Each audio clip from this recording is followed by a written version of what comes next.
Finland का tourist visa, visit visa हम किस तरह हासिल कर सकते हैं? क्या ये वाकई ही इजी वीजा कंट्री है और इसकी वीजा रेशो एम्बेसी जो पाकिस्तान में दोबारा रिज्यूम हुई है उसकी वजह से क्या इम्प्रूव हुई है कि नहीं?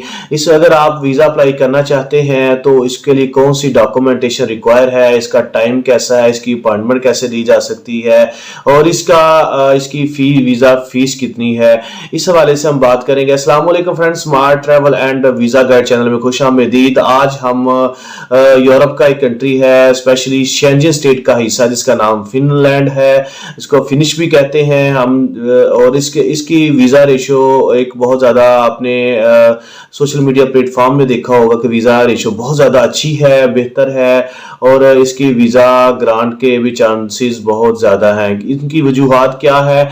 सबसे पहले अगर हम बात करें फिनलैंड की, फिनलैंड एक शेंजन स्टेट का हिस्सा है और 26 बजाय 27 जो कंट्रीज हैं after inclusion of the crochet, तो ये एक शेंजन स्टेट का हिस्सा है।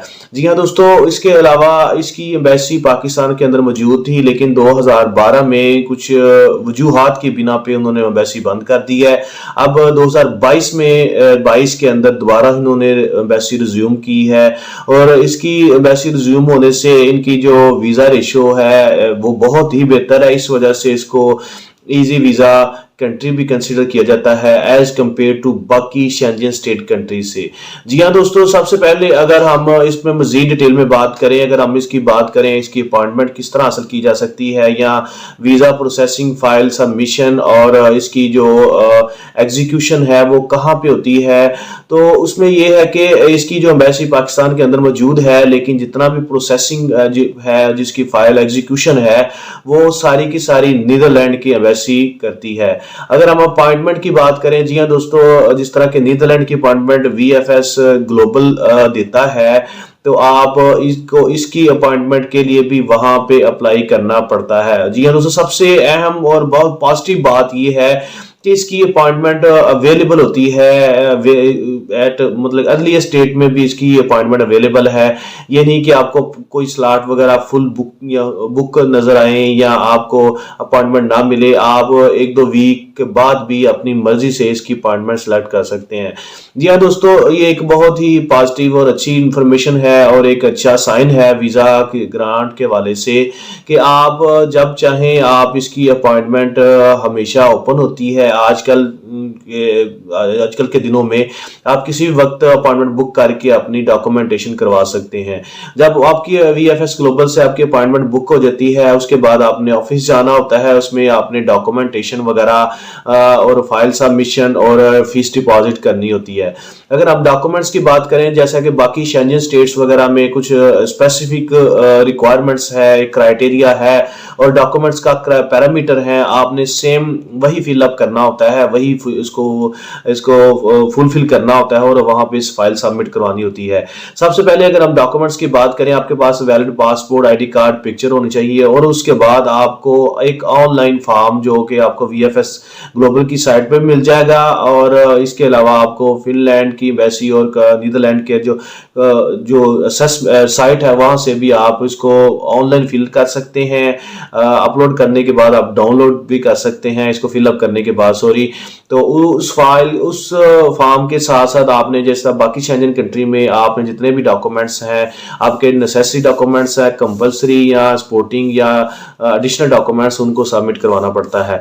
जी हाँ दोस्तों, अगर आप जो नेसेसरी डॉक्यूमेंट्स हैं, सॉरी जो कंपलसरी डॉक्यूमेंट्स हैं, उनके साथ आपको अगर बिजनेसमैन है, आपको उसका बिजनेस का प्रूफ देना होता है, एनटीएन, एफपीआर वगैरह के हवाले से, और आपको बैंक स्टेटमेंट वगैरह और इसके अलावा अकाउंट मेंटेनेंस सर्टिफिकेट और होटल बुकिंग के अलावा आपको फ्लाइट रिजर्वेशन और इंश्योरेंस भी प्रोवाइड करनी होती है। अगर आप दोस्तों आप कोई गवर्नमेंट एम्प्लॉय हैं या कोई भी एम्प्लॉय हैं किसी कंपनी में, पब्लिक या प्राइवेट सेक्टर में, तो आपको एम्प्लॉयमेंट सर्टिफिकेट और इसके अलावा बैंक स्टेटमेंट और अकाउंट मेंटेनेंस सर्टिफिकेट और बाकी जितने भी आपके डॉक्यूमेंट्स हैं, अगर आप एम्प्लॉय हैं, सैलरी स्लिप्स वगैरह, वो आपको वहां पे सबमिट करनी होती है। जी हाँ दोस्तों, इसके अलावा आपको होटल बुकिंग, फ्लाइट रिजर्वेशन और ये सारी के सारे डॉक्यूमेंट्स डॉक्यूमेंट्स, अगर आपके पास additional documents like property documents हैं, इनकी वैल्यूएशन है, या आपको व्हीकल डॉक्यूमेंट्स हैं, लाइसेंस वगैरह है, वो जो कि सारे के सारे एडिशनल यहाँ का सपोर्टिंग डॉक्यूमेंट्स में आ जाते हैं, वो भी आप उसको सबमिट करवा सकते हैं। जैसा कि हमने पहले बताया कि इसकी वीज़ा रेशियो बहुत अच्छी है, इसको इजी वीज़ा भी कंट्री भी कहते हैं, और इसकी अपॉइंटमेंट भी आसानी से अवेलेबल है। इतनी ज़्यादा दूर 2-2, 3-3 माह आपको वेट नहीं करना पड़ता, उसी मंथ आप अपॉइंटमेंट ले सकते हैं और अपनी फाइल सबमिट करवा सकते हैं।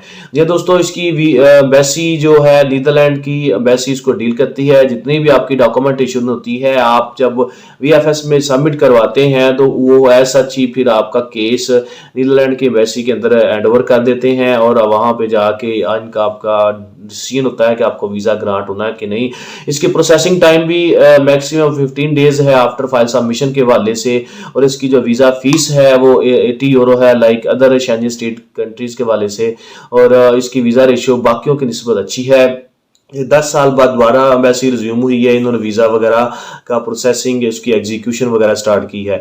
जी हाँ दोस्तों, इसके रिलेटेड, इसके रिगार्डिंग अगर आपको मज़ीद कोई इन्फॉर्मेशन चाहिए या इसके वाले से आप सर्विसेज चाहते हैं, तो आप हमें इस दिए गए व्हाट्सअप नंबर पे वॉइस मैसेज कर सकते हैं या कमेंट्स में पूछ सकते हैं।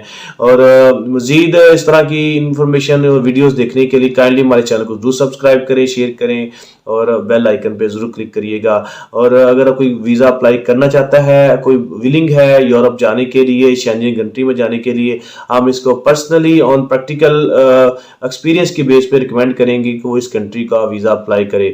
ये नहीं कि अगर आपका पासपोर्ट फ्रेश है वो इस चीज़ को अवॉइड करें, जिनकी कुछ कंट्रीज़ की ट्रैवल हिस्ट्री है या किसी के पास स्ट्रॉन्ग टाइज हैं लेकिन पासपोर्ट फ्रेश है, तो वो भी अप्लाई कर सकता है, उसको वीज़ा ज़रूर मिलेगा। अपना बहुत सा ख्याल रखिएगा। Thank you so much. अल्लाह हाफिज़।